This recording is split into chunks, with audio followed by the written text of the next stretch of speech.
All right, ladies and gentlemen, welcome to Phoenixville Public Library, those on Zoom and those here in the room.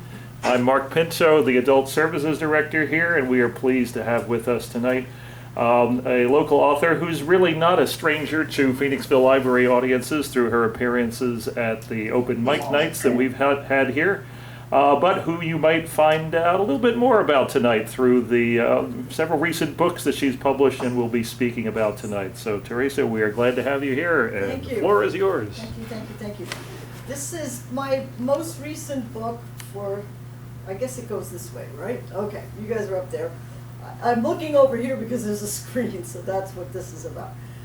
This is called What Was and Is, Formal Poetry and Free Verse, and what I did was glean 40 odd years of poetry into what I considered my best material, arranged thematically, incorporating formal work like sonnets and odes and triolets and other things, as well as free verse. So with that, I will start with I'm going to start with the first poem and end with the last poem, but I have a few in the middle. This is called the Word Birth Sonnet. I gave birth to a poem the other day. I labored for 12 hours in a rhyme. I centered, conjured, wombed, throbbed, then gave way to empty out the fullness of my time. As in the waves and ebbs and flows of life, by blood and pulsing, bearing down its course, I think, I gestate. What is this? For the pangs of strife are spurned to my ripe, beating, oval source. Oh, I am aching. So intense are all the squeezings and the earnest tides of pain. I move about, then settle in to call with open heart my brain canal again.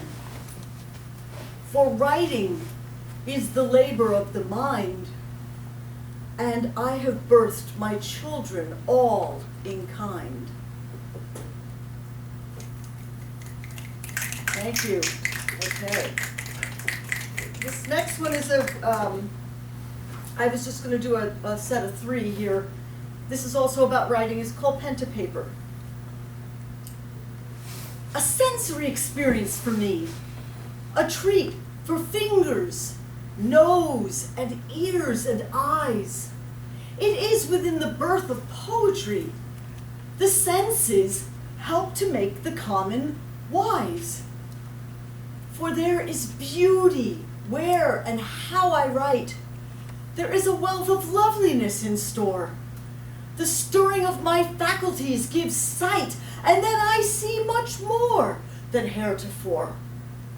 I feel the paper smooth and fresh and new.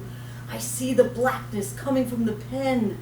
I hear the rustling papers that renew. I smell the pages and the cover again. My mind creates, and pen to paper be. I want to touch and smell and hear and see. The next two are sort of companion pieces. This is really one of my favorites that I ever wrote, called Gray Sonnet. You say that you are gray, but do you know how shades of gray are complementary to russet, red, maroon, or crimson's flow, and other hues of blood that bleed from me? You admix, so you say, of black and white. But did you notice how the dawn of gray will burst with yellow purples, pinks, and light when face to face confronted with the day? Then you are every color and are none. For black absorbs and white reflects. Yet free in alchemy the rigid comes undone, and then my spectrum you more clearly see. For gray to dwell alone, is gray indeed, when colors yearn to contrast, blend, and bleed. Thank you. This is this is called a nonce form, which is just a kind of a form I gave myself. So the second and fourth lines rhyme with 4, 3, 4, 3 in terms of the meter. Shaman of the waves. I am the raging tempest tossed upon the fretful sea. You are the calm and quiet gale that steadies me. And yet I am the raging sea as well as all its roar. And you are even still the shore that calms the shore. And I am blackened night as when the ship has sunk away. And then I see your light, which shines as in the day. And in the dark and cold alone, I cry for one to hear. And then you come. You are the lifeboat drawing near. This vessel that you are is strong to bear all my within, for you receive the charge with grace and take me in. You tilt against the whirling swirl and navigate the course so far from tumult, where I dwell with ever force. Your shoulders against the gale, and me against your chest, and we against the hollow gray, I come to rest. I find mercurial repose upon a curious shore. Because you gently landed me, I ask no more. And so we are a polar force that meets in synergy. You are the shaman of the waves. I am the sea. Thank you. This is a free verse piece that I wrote a couple years ago. As most of you know, I was diagnosed with autism about 9 years ago now, and I decided to write something about it that helps you understand how my mind thinks and how I perceive the world. So it's called Asperger's Speaks, but Asperger's was redefined as autism level 1 in 2013. In a world of hyperstimuli, lights and sounds and touches, I retreat into the world within myself for relief. There's too much to process all at once. It comes at me like a screaming horde, shoving up against my walls and forcing me to interact.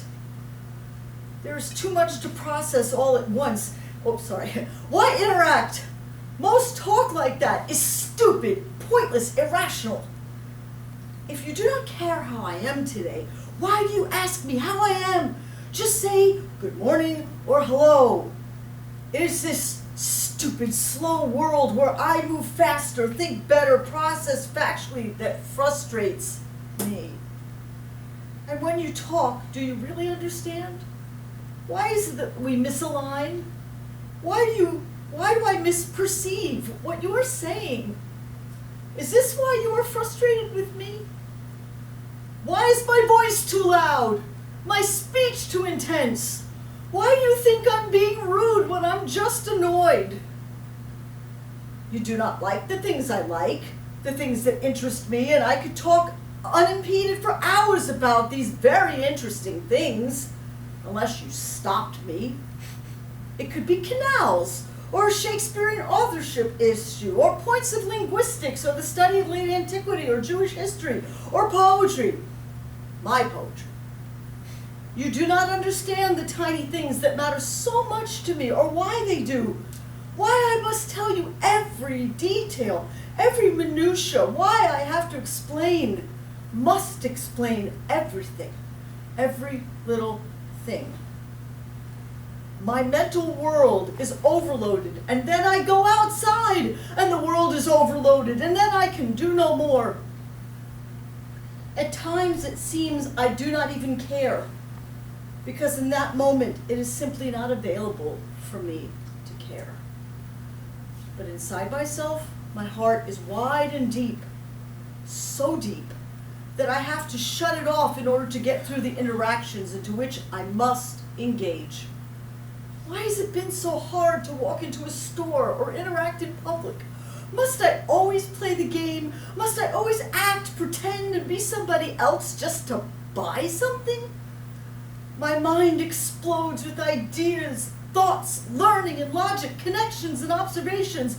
But when to stop and when to give you a turn to speak evades me. I'm learning to do this to this very day. Without the social mask, I'm sure you would not like me. Being myself is one long conversation with myself. But I have learned to smile, to look into your eyes, to be politic when necessary, though I hate necessity, to play the nice game of interaction. If you would only understand, my heart is not my talking, but I truly am trying to reach you through my talking, and so I'm talking on and on and on and on and on. For rages come and anger, the cursings, the frustrations, the rantings. Why is everyone so stupid? Why am I in a world of idiots? Doesn't this person have a brain? Perhaps my only disability is my intelligence. My hyper-wired brain is both an advantage and a defect. Rigid and inflexible to sudden change. It sends me into spasms as I try to figure out what is now going on. But it's not supposed to be this way. This is not what the menu said. This is not what you told me before. What I cannot process, I therefore cannot understand. And the world makes me angry and frustrated. Only in the confines and restrictions of my bed, my routine morning puzzles, my daily evening internet, am I at equilibrium. Here it is I can find the quiet absent within my own mind. So when I talk, that is truly me, trying to get out one iota of the cosmos within, one speck of the vast universe of my thoughts. Wouldn't you like to join this world and listen for a little while? So be patient with me. Try to listen through, try to understand, because inside I am very, very alone. Just my thoughts and me, trying to be heard.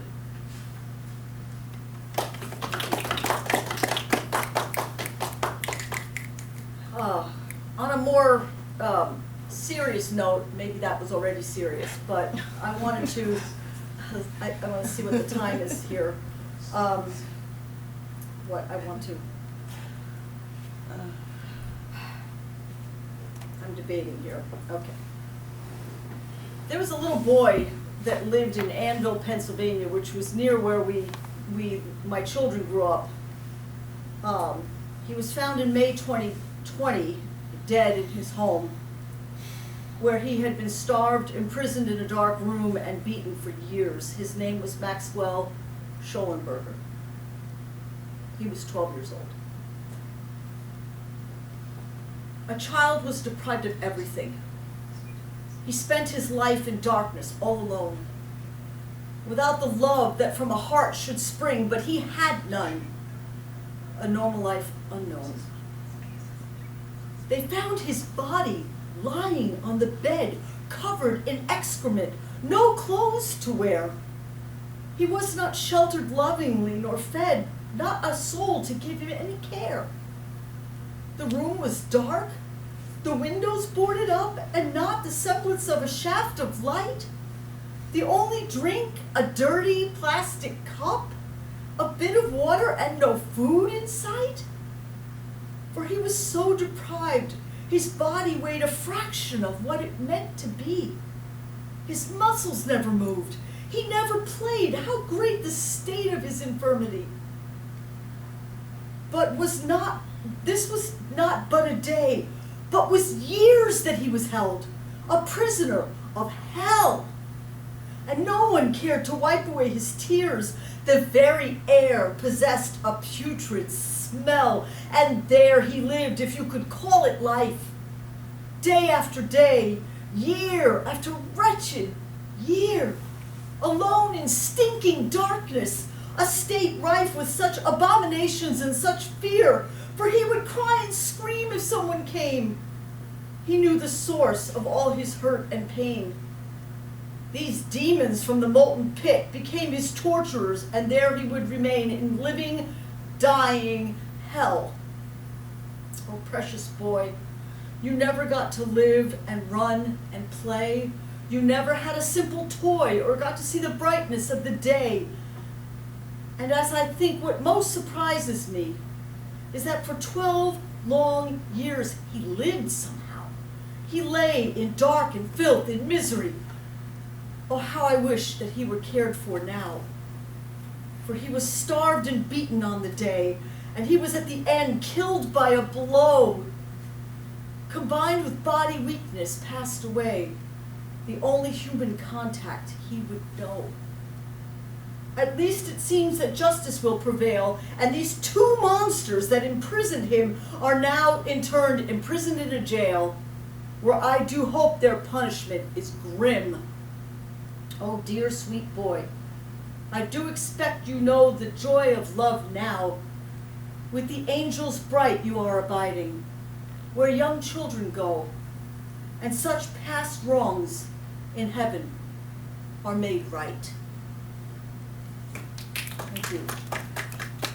I'm gonna read one more from here, and then I'm gonna move on to my prose. This is the end of the book. In the middle, there's a bunch of topics. I have writing is the labor of the mind, which is the first section, all about writing and the creative process. All the loves I've loved and known are all about my lost relationships of varying capacities. My mental world is overloaded is about what goes on up here and here, I suppose. Pantheon is a collection of poems, which Maxwell Schollenberger was part of that. Different people and fictitious and non-fictitious, historical and otherwise. Music's Made Through It is about my connection with music and singing. The ebbs and flows of life are sort of like things that happen in life, and the change that comes with age is obviously about aging.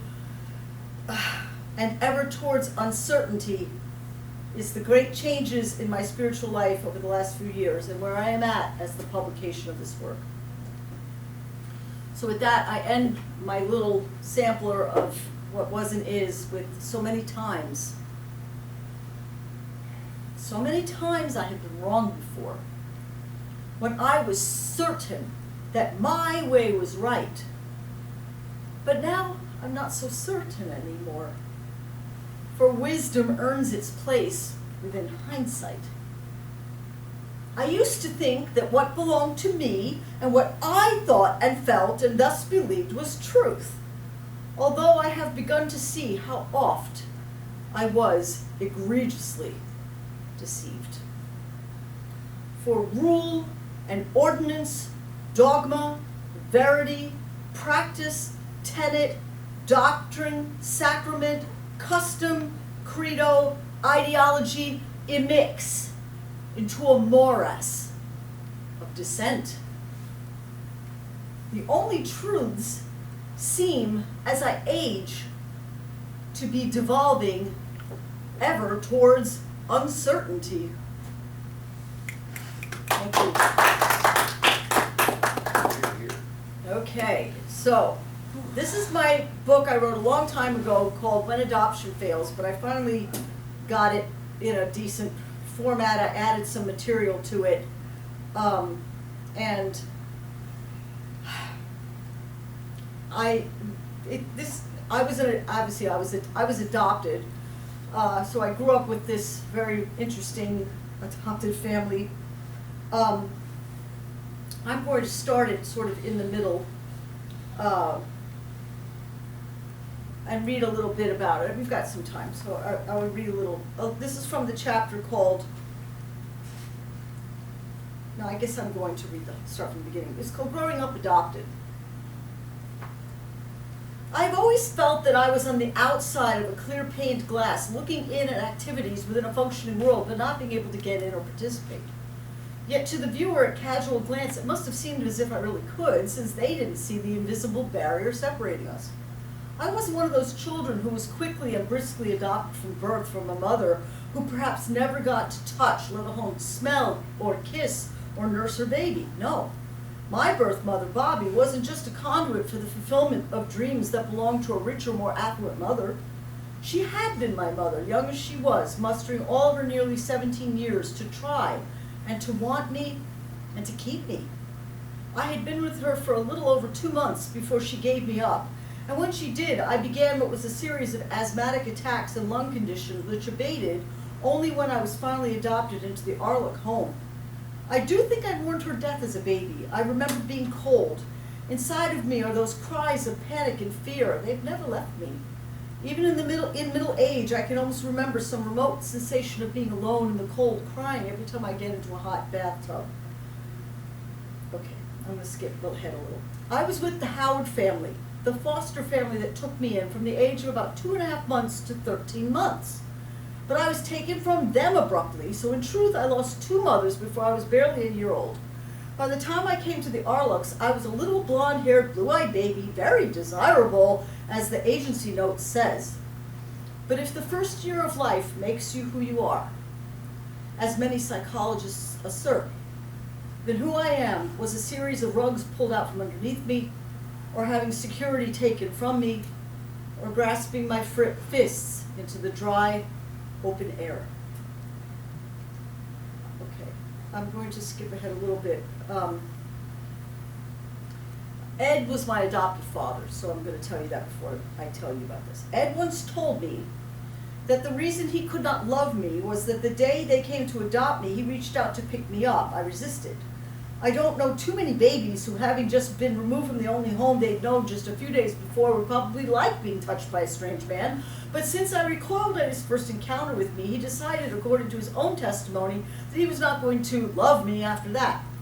At the same time, I was told over the years that karma, or whatever they called it, destiny or fate, intended me to be their child because their bodies were unable to produce a child, and my soul needed a body in which to reach them. I was also reminded how much I was not part of this crudely and unnaturally constructed family. Aside from the comments Ed used to make, which I mentioned earlier, he used to make the following enigmatic statement: "We do not ask that you love us, but we ask that you make yourself lovable." This was often coupled with the statement that I had no capacity to love. Throughout my childhood, I was told many things like this, and the tape still sometimes plays today, although much less frequent and quieter than in my early years. And as the years went on, I was the subject of much of my adopted father's rage, violent outbursts of anger, authoritarian domination, and physical abuse. He tormented my mind and convinced me into thinking I was a very bad child indeed. Today we might say he practiced gaslighting, a form of psychological manipulation, causing the victim to question his memory, perception, or judgment. It was a convenient setup for him because he had a little girl who very much wanted to please her father and believed everything he said as if God said it. I tried to figure out what I was doing wrong and how I could be a better little girl, the best little girl I could be. Being a psychologist, he had strong weapons against my tender forming mind, the irony of it. I would say to him, "Daddy, since you use hypnosis in your counseling sessions, why don't you hypnotize me and make me the kind of daughter you want me to be?" Okay, I'm skipping. Catherine, that was my adopted mom. Catherine, the ever pragmatic one in her own bizarre way, always used to tell me that since my adopted brother Billy and I were not related by blood, when we grew up, we could get married. And then you wouldn't have to change your last name. As it turned out, I had nothing to do with that boy that grew up in the same house with me and haven't since the 1990s. He was also the causative factor in the final breakdown of my relationship with Catherine in the year before her death. As it turned out, I married a man with whom I had a relational dynamic not unlike this weird brother-sister relationship. I might have made different and better choices had not that particular tape, and others equally as unforgettable, had been played in the back of my mind when some big and consequential decisions came in later years. I want to read this one because this is the I added this chapter in the book from when I wrote it back in 2001. And that's just the tip of the iceberg of what went on in my life with them. But anyway, this is chapter 16, called In Defense of My Adopted Parents, My Autism. I was diagnosed with autism level 1, formerly known as Asperger's, in 2015 at the age of 53. Originally, when confronted with the idea that I was autistic, I was in denial and had a great deal of scorn and derision about the concept of it. It was presented to me by a family member, i.e. Laura, who had seen an article about autism and thought it described me. I began to read about it, contemplated the entirety of my life, and realized that indeed it might be true. As a child, I had behavioral problems that stemmed back to preschool. I remember being told how I was sent to the principal's office as a 3 to 4-year-old. At the age of 3 years, 7 months, the school report says that it's not easy for her to cooperate with school routines, but this varies from day to day. The teachers have to be certain of Teresa's attention, as she often concentrates intensely elsewhere and does not hear directions or reminders. By the way, ADHD has a lot of connections to autism in terms of neurodivergence. At the end of the year, my parents were told it continued to be difficult to communicate to Theresa the need for group behavior. She ran away from the group many times or hurried into places where children were not asked to go, wide-eyed with delight, seeming to lack any awareness of breaking with group requirements. The problem of sharing shifted, okay, that goes on. I'm skipping some of it. Okay, Theresa is an interesting and intelligent child. She has offered her teachers a great challenge. We think she needs constant reminders to follow simple rules and regulations. This is needed in order that she develop her full potential. I'm skipping some now. I had been repeatedly thrown out of the 2nd grade classroom into the 3rd grade classroom for misbehavior. By 5th grade, I had my mouth taped shut with masking tape, and I was put in the back of the class, where I was called Mrs. Blabbermouth. Things seemed to have calmed down somewhat by junior high because I found to have superior talent in singing, and my energies went into vocal music. I also had a great interest in English and writing. I'm grateful I was able to direct my intense energies into these areas where they have remained throughout my life. In defense of my adoptive parents, it must be said that under the best of circumstances, I'm sure I was a difficult and unusual child. In the mid to late 60s, there was little talk about autism at all, let alone autism in girls. As it turns out, my biological uncle, my father's brother, is autistic. I do not know the man, nor do I know anything about the course of his diagnosis or his life story, but it seems to me that he was among the earliest group of people to be treated for autism, as he is a generation older than I am. It was only in the mid-70s that special education was becoming a real discipline. I remember Catherine teaching me, Theresa, when you are talking, you need to stop and let the other person talk and give them a chance as well. I did not, and still do not, understand the nuances of give and take in conversation, but at least Catherine was trying her best to help me with the issue. Her lesson about giving the other person a chance to speak has remained with me throughout my life. Only since my evaluation and diagnosis have I begun to fully understand why this has always been an issue for me, and why I have difficulty with give and take in conversation to this day. In this respect, I honestly don't think they knew what to do with me or how to handle me. I think they thought they had all the tools they needed. The schools never provided any referrals to professionals that I'm aware of, nor were they any to be had, I'm sure.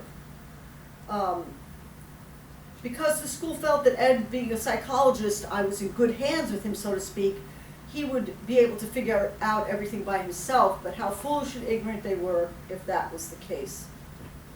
At any rate, even with all these challenges that the Aulics faced in raising me, it does not excuse them for the abuse they inflicted upon me. I'm only trying to give them some benefit of the doubt when it comes to the issue of raising a female child on the autism spectrum when little is known about autism in general. Perhaps it was their pride that prevented them from seeking outside help. Perhaps help was offered and they declined it. In any case, I do have to include my autism as part of the reason why my adoption failed and why my life went the tragic way it did with the Aulics. So I think that's going to be the end of what I read there. The next gets a little deeper, a little heavier even so. This is the book Warning Signs of Abuse. And I wrote it Because if you're in the beginning stages of an abusive relationship, it's much easier to get out of it than if you've been in it a long time. It's very hard to get out of it, especially if you have children involved and other issues. So this is a chapter called The Web of Abuse. It's the beginning chapter. The Web of Abuse. I'm sorry, I'm going to need a little drink. This has been hot. Okay, here we go. The web of abuse. It is that spark of vulnerability, that something that allows for the connection to happen, the meeting of the emotional stars. It may seem so satisfying and curious at first, but it is more than anything that you have had before, and in some ways it may be better. The intensity of it, the rush, the speed, the love talk, the love act. Doesn't it all happen so fast? Within this speed is the dangerous whirl, that spinning vortex, and before you can climb out of it, you've begun to be sucked into it. It happens when you are so caught in the moment of the thrill and the chase that you do not see that the vortex is turning, and you yourself are turning and turning. But what was it that drew you in? That spot, that place of vulnerability, that area in the heart that likes being flattered and charmed, and made to feel beautiful and important and valuable. And before the vortex is done swirling you around and whirling you into a powder, other things are entering in. The intensity of the vortex begins to have dark chakras. The energy goes sideways, the shock value begins to shock. Am I different now that he's in my life? Did I do something wrong here? Is he in just a bad mood? Why do I get this feeling of foreboding? Why does this weird sense of fear come over me? Of course, it is just that this is so new and real and intense and wonderful, but why do I feel afraid somehow? And why does part of me want to get away? That vortex entraps because of the speed at which it develops and the less powerful nature of the object that gets caught within the whirl and the swirl. The speed is a device, and it can be a tool in the arsenal of the dominator seeking prey to dominate. Beware, oh dear in the headlights, for those pretty lights aiming into your eyes is the vortex coming to suck you in as you stare backward unawares. The cycle of abuse, and so it starts this way. Within that whirl and swirl is some kind of pain, some kind of shock. You feel the nausea combined with dread.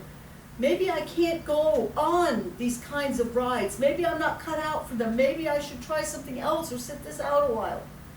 For a moment it slows, and the nice energy returns, and the nice strokes and pats return, and the daisies in the field are under your feet again, and the blues and whites of the princess and her long hair are dancing before your vision eyes again. Perhaps I will get used to the speed of it. After all, I just need some practice. Perhaps, maybe I cause the vortex to swing around hard. I will go into the purple colors and swirl again. Purple is the color of rich blood vessels when they are broken, but so pretty a color, is it indeed, is it not? The vortex is a wheel, not the up and around of a Ferris wheel, but a sucking, circling kind of wheel that spins and ignites your energy that is in it. That energy is you. Without you, the vortex would seek another energy, and with you, it becomes alive, and it swirls faster, and you feel the swirl, and it is fast and exciting and a bit nauseating and a bit scary. And in some ways it is better than the damp green grass of ordinary and fields of buttercups and daisies. And then the vortex shocks you once more. A little more of your energy is taken from you. You feel the depletion and yet you seem to stay. But should I get off? Can I get out? But by the time you think about it again, the vortex has begun to embed itself into your legs and body, and you are embedded into it as well. Those colors of purple and yellow and red, fire and bruised blood. And as you try to rid yourself of this vortex ride, behold, the sweet sorries come again. You hear the melodious strains of remorse, which sound as real as all the lute songs and trumpets in fairyland. What is outside this spinning anyway? Maybe I can get adjusted to this. After all, being so sorry is so nice, since it keeps the spinning going around and around. But mark me. The purples will come again, against the fiery reds and yellows, the colors of anger and heat and the conversion of your energy into the vortex. And those purples will crack open to show the red from which they are truly made, again and again and again and again. The man in the middle of the vortex is the vortex itself, who both creates it and sustains himself by keeping you in it. Without you, the force would starve and grow angry. Then the force will cajole you back into itself with charms and potions that appeal to your heart. The thing that has grown from the two of you together is greater than the sum of your two parts. And without you, upon which to feed and glean, the vortex will rise in greater fury to encapsulate you, so you cannot wrench your shoulder to be free or move your legs to run away. The fairyland was in the vortex, was it not? The dragon was not me or him, was it? Do you then belong to it? Do you accept this new identity? Do you think that if you remain in the vortex that all will be goodness and nice energies again? Do you? I know all these feelings and realities because I experienced them all.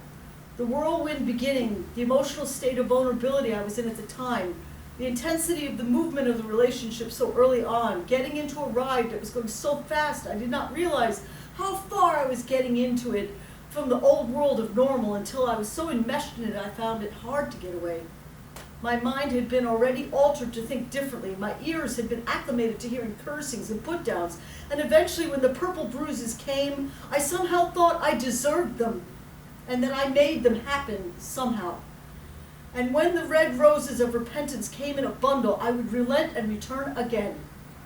Eventually I returned, even when there were no more sorries said to me anymore at all.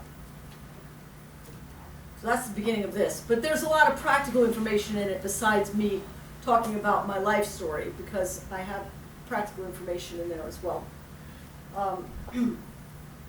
The last thing I wanted to share a little bit about is this. I haven't finished this book quite yet. It's called Finally Autistic, Finding My Autism Diagnosis as a Middle-Aged Female. And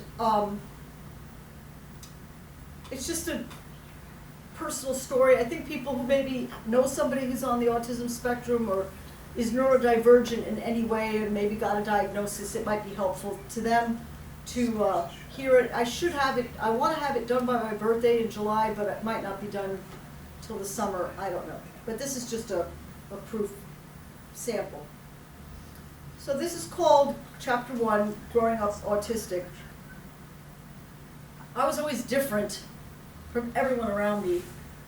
This was partially because I was adopted and everyone else had genetic parents and I did not. I was keenly aware of this difference from my earliest age. I always felt like I was on the outside looking in, wondering why I felt different from everyone around me. I was also different because I was very smart and I usually responded to the questions in class more quickly and more often than anyone else. I remember my second grade teacher saying, "Did someone else besides Theresa answer the question?" I did not feel a sense of superiority, but I think this created resentment and jealousy in other students. For my part, I truly enjoyed the learning aspect of school, and new knowledge thrilled and delighted me as it does to this day. But I was utterly oblivious as to how my behavior in class was affecting the other students as well as the teacher. Nor did I particularly care at all. I was also different because I got into trouble and the other students did not. No one else was sent to the principal, repeatedly thrown out of the classroom, given bad conduct reports, embarrassed by the teacher, and made to feel horrible about themselves. I felt that no matter what I said or did, I was going to get into trouble eventually. At the same time, I did not have any ability to control these behaviors, nor did I understand them in any way, nor were solutions viable or available to me. I was lively and talkative, as you can imagine, and precociously verbal. I was also musically talented, and I was gifted on the piano as a child. When I got older, it was discovered I had an uncommonly good singing voice, and my energies went into vocal music and writing for the most of my life. I began writing poetry at age 10. I did have problems as well in my home life. Home life consisted of feeling on the outside, not fitting in, wanting to be accepted but being rejected, trying to be understood, not understanding what I was doing wrong, always striving to be loved, wanting to communicate but missing the mark, feeling that no matter what I did or didn't do, it wasn't enough. I discussed my life as an adoptee in the book I read before, When Adoption Fails. In the book, I do mention the fact that I talked about their defense and all that. I also mentioned again about where Catherine said, when you are talking, you need to stop and let the other person say something so they can have a turn. I'm really glad she said this to me. I did apply this principle throughout my life without knowing why I had to. To this day, I have to think very hard about when to turn the conversation back onto the other person. And I usually vie in favor of turning it to the other person if I have any doubts. Because it's better to be safe than sorry. But left to my own devices, I could literally talk an hour straight or more and have more to say. I have the capacity to have a long, one-sided conversation with myself. But at least my adoptive mother was trying to help me in this case. And in this case, that bit of advice really helped me regulate my verbal discourse throughout my life. Somehow I did eventually learn to mask, and this worked extremely well in the context of my eventually becoming a performer. When I am on stage, it is perfect. I am the one delivering. The audience is listening. It is not a two-way conversation. I could do an hour-long performance and then just leave. I never understood why this ended up being a better occupation for me than a regular job, but I have never done well with regular jobs. So gigs and performances worked really well for me. I am truly happiest when I am in front of an audience performing, which these days is not singing, but performing my poetry. I did learn early on to put on my face, as I used to call it, without even knowing it was a thing that autistic people do. I just figured it was a way to get along with people, and this involved a little bit of pretend. That's not the real me they are seeing. If they saw the real me, they would get tired and bored, because I would go on and on and on about something that interests me. But I've learned somewhere along the line that you can do this pretending, and people become your friend and eventually boyfriend because you're likable. So I became likable to some degree because of my masking. This led to many close friendships throughout my life, as well as more lovers and entanglements than I care to remember. I want to try to wrap this part up here.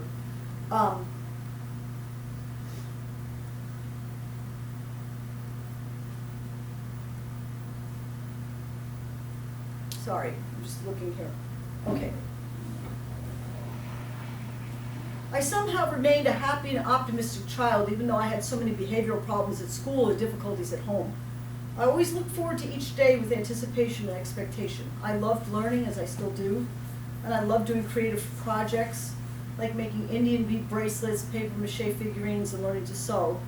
I loved doing my schoolwork, and I loved playing and practicing the piano. I began to write songs in 4th grade, and I delighted in my musical ability. I sang my first solo in 6th grade, and this went on to acquiring 2 degrees in vocal music performance. I loved riding my bike alone when we were out in the country house, and I would pedal miles and miles unhindered and alone. Even though my relationship with my adoptive parents was dysfunctional and abusive, I still loved them and continued to approach each day with hope and positivity. Eventually, I did not love my adoptive father anymore, although I loved my adopted mother until the day she died and beyond. Childhood was difficult, challenging, painful, and even sad for me, but I maintained a sanguine optimism, an eagerness for the joys and discoveries of life, and a hopefulness for a happy, fulfilling future. And as I grew into an adolescent and then an adult, I continued to be beset by behavioral problems. The roots and seeds of my lifetime challenges and issues are elucidated in the following reports, which goes into the next chapter. So I think that's what I'm covering today. Thank you so much for letting me share my mind and my heart, my history, my life, my present, and my past, and all of that with everyone. Thank you. Thank you. Do you want to open it up for questions and comments? Ask anything or say anything, Yeah. it's fine. Hi, everyone. Feel free to unmute on Zoom. Yeah, unmute and whatever. If you guys want to say anything. Anybody in the room have a question, comment? What's up, Anthony?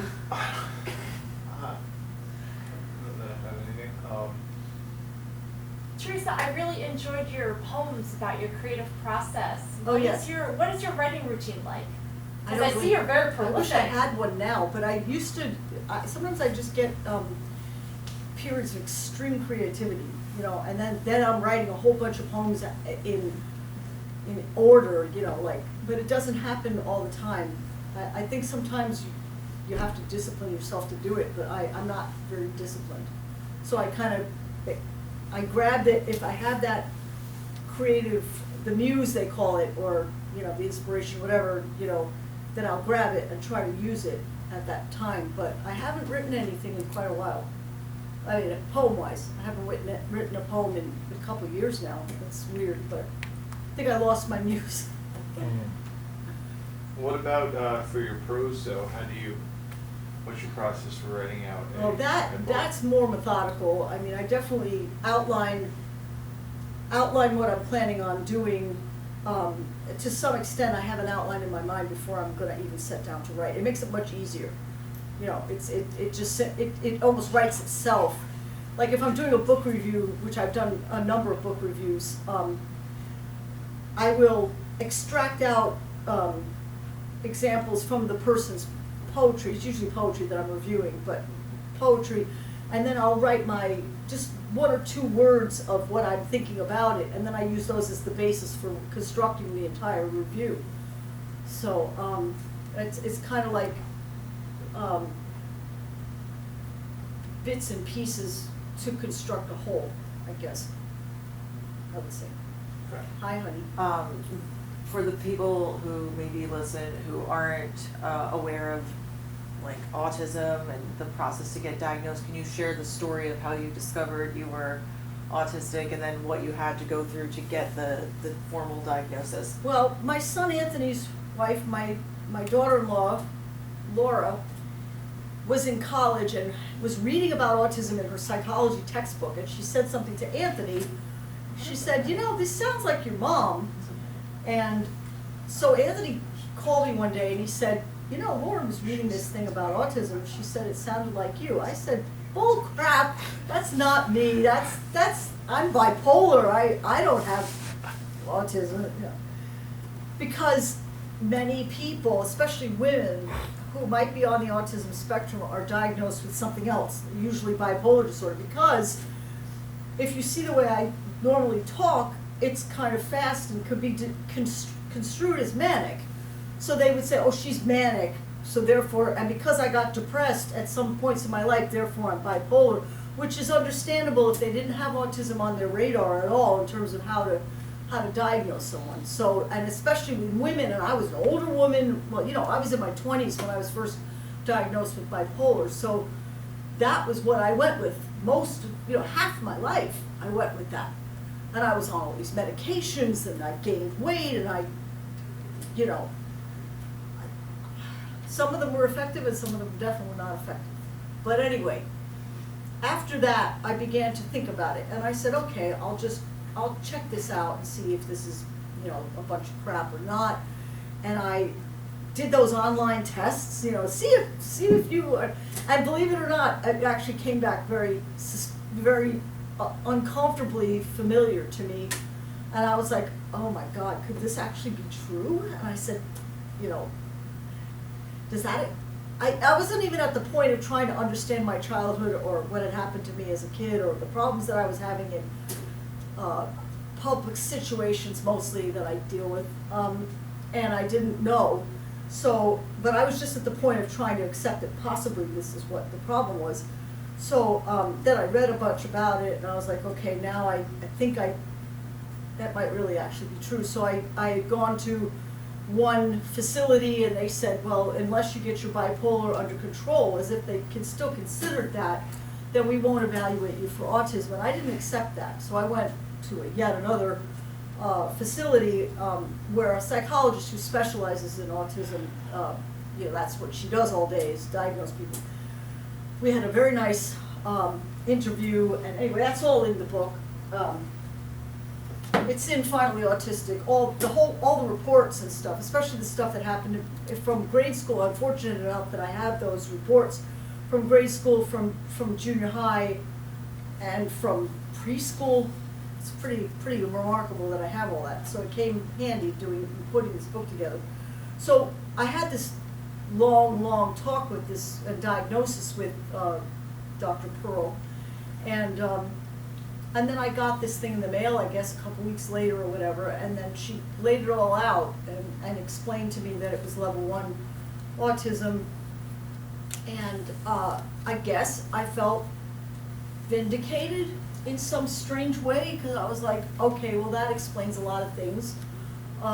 And I must tell you, I'm still on the road of, like discovery and also, what am I trying to say?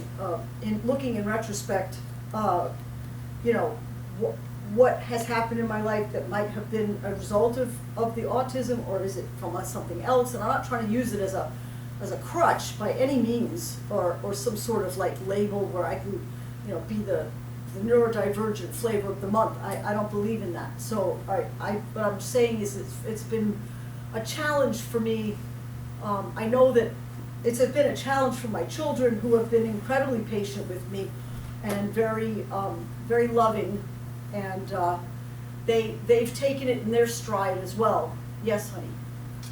You mentioned several times you're level 1 Yeah. autism. Are you trying to level up sometime, or?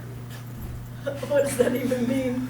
I don't know what he means. No, I'm just joking. Okay, Mom. So, no, I actually, no, I I have have a an serious actual question. serious No, question. I do have a serious question, I'm sorry. Okay, what's the serious question? Sorry. What? I see, I need to break the tension, no. Go ahead, break it, please. No, so I'm curious, though, when you write about these fairly dark and troubling parts of your past, does the desire to do so come from a place like a seeking catharsis? Does it come from trying to analyze and understand? Is it? I can understand thinking about. I think I've always questioned why you would write about it, though. I guess as much as you have. And I am curious. I think because my life has been very complicated, and it's hard for me to explain it to people. So I figured, oh, I was adopted. Here's a book about it, or Right. yeah, I was in an abusive marriage for 21 years. Here's a book about it, rather than having to sit and explain it for a very long time. I think that's why I did it. Those 2 books. The Right. poetry is just Yeah. being a poet, but So you wrote them as a way of communication, Mhm. more I think so than an internal. I don't think it was that. Interesting. Because to be honest with you, I don't like thinking about any of it.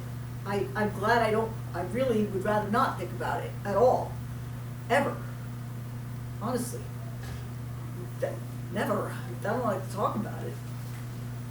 Okay, does that make sense? Yeah, absolutely. Okay. A question Yes. for you. Your book on abuse, have you received any feedback on that from somebody who's read it and it's really hit home and been a Not real yet, help which I'm for? hoping it will. Okay. As I just finally put it into book form. I had it just as an ebook, and it just isn't gonna work that way, so. I'd like very much for that to be true. In fact, there's the director, the education director at one of the counties, domestic violence is reviewing it right now. So hopefully she'll be able to make use of it. I'm hoping very, very much. Yeah. Is there anybody out there that wants to say anything? Anyone in the world? Anybody on Zoom? Okay, you don't have to, I'm just wondering. Well, we just about wrapped it up. Nikki Hi, said, Soph. oh, go ahead. Hi, Mom. I want to say that you did a great job, and I'm very proud of you, and you've always been a fantastic writer. And I'm happy that you get to share it with other people. They deserve to know your brilliance. Thank you, sweetheart. I don't always feel very brilliant, but thank you. Appreciate it. It means a lot. It means a great deal. Somebody had a. Somebody, Nikki Ertzman Yeah. said that the online test is my favorite part of your story about the. That's diagnosis. funny. Yeah, it I've worked. heard this story. I'm here, Theresa. Hi, I'm not Nikki. gonna turn on my- Okay. Hi, I'm not gonna turn on my camera because I was outside with my family. That's okay. So, but you did a lovely job. I wrote you an email. I'm gonna send it. So. Okay, I appreciate it. Could you see me masking? Of course, but we'll talk about it. She's Theresa? she's my autism supports coordinator. Uh. Yes, Anne-Marie. Hi, I don't know if you can hear me. I can. Great. It was very insightful. It was wonderful to see you actually perform Oh, good. I'm so and glad. show the emotion behind it. I have the privilege of working with Theresa every day. Have read her books, and as a parent of an autistic child, it's been very insightful to me also to get to know her, to read her books, and as I said, to work with her every day. Thank you, Theresa. Thank you, Emery. It really means a lot that you participated tonight. I don't know if anybody else is out there. Kimberly says, thank you, powerful. Demetra says, brilliant, Teresa. That's for Demetra. Kiss for Eileen. I don't know if you're still there, Eileen.